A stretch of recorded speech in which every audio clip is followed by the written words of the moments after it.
I think we are live here. So I didn't have a chance to send out any notice that I would be doing a Substack Live tonight, but decided to go ahead and hop on here anyway. We'll give a minute or two just in case we have anybody join us, but not too long. I think most people probably see these things through replays. Anyway, it's an interesting week this week. It is Holy Week. And since this is publicly available, I'm not going to give identifying information, but we lost one of our church members, and so have a funeral to conduct also on this week. And again, without putting the name out there, hope you would keep the family in prayer. We're mostly checking in here, giving a midweek bit of support. As the folks in my church, Lincoln Park Linwood United Methodist Church, that I'm privileged to pastor, they've heard frequently over the years that I grew up in a fellowship that did not observe special days, as we would have thought about it. Um, not even Christmas, not Easter. The thinking was that we observed Easter, so to speak, every Sunday. Um, and I've done a lot of thinking about that over the years. I'm not saying they're wrong. After all, Paul told the Corinthians, those who keep a special day, keep it to the Lord. Those who don't, keep it to the Lord. Okay, so it's fine either way. But it's enabled me to really appreciate the traditional church year. And even among those who have observed Easter and Christmas every year, a lesser known part of that are the days like Maundy Thursday, which recognizes the book of John. 25% of that book consists of that Thursday night before Jesus was betrayed. Good Friday, I think a lot of people are familiar with. Holy Saturday, as it is often called, not so well known. It's a very quiet time then, a time of waiting. It is observed by a lot of denominations these days.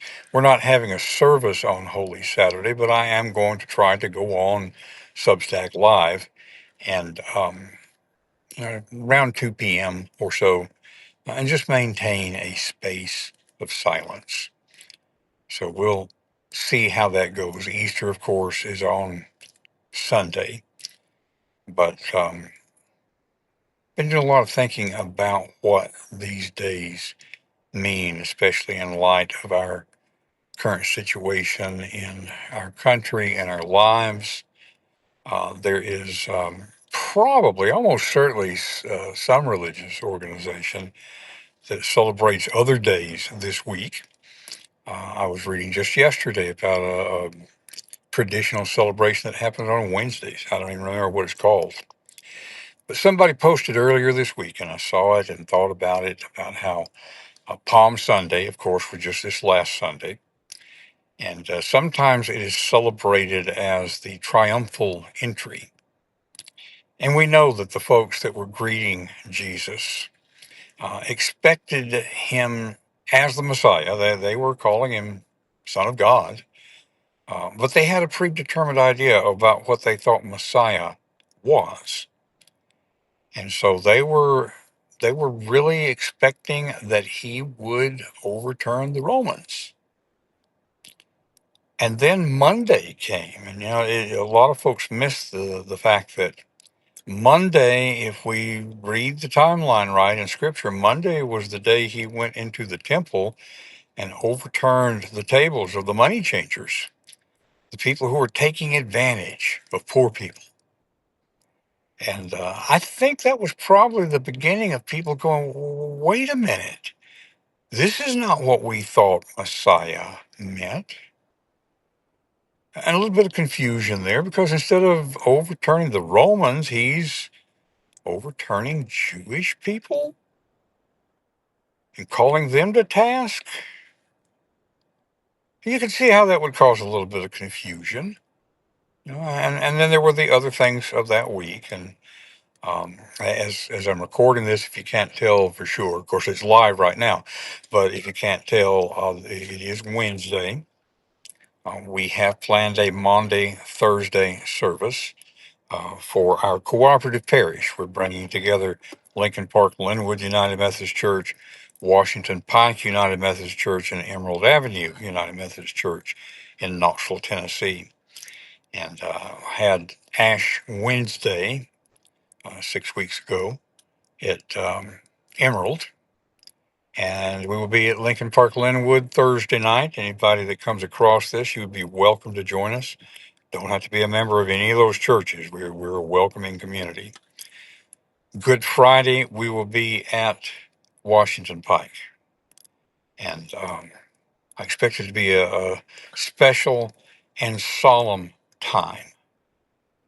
So I don't know what this week might mean for you, but to me, an ongoing theme that I see in much of what we do is the experience of Jesus, fully divine and yet fully human, living as one of us. I'm convinced coming in on that Sunday that he knew what was coming up this week, and he was still focused on taking care of people. So as you go through difficult times, he does not promise that we're going to be freed of difficult times,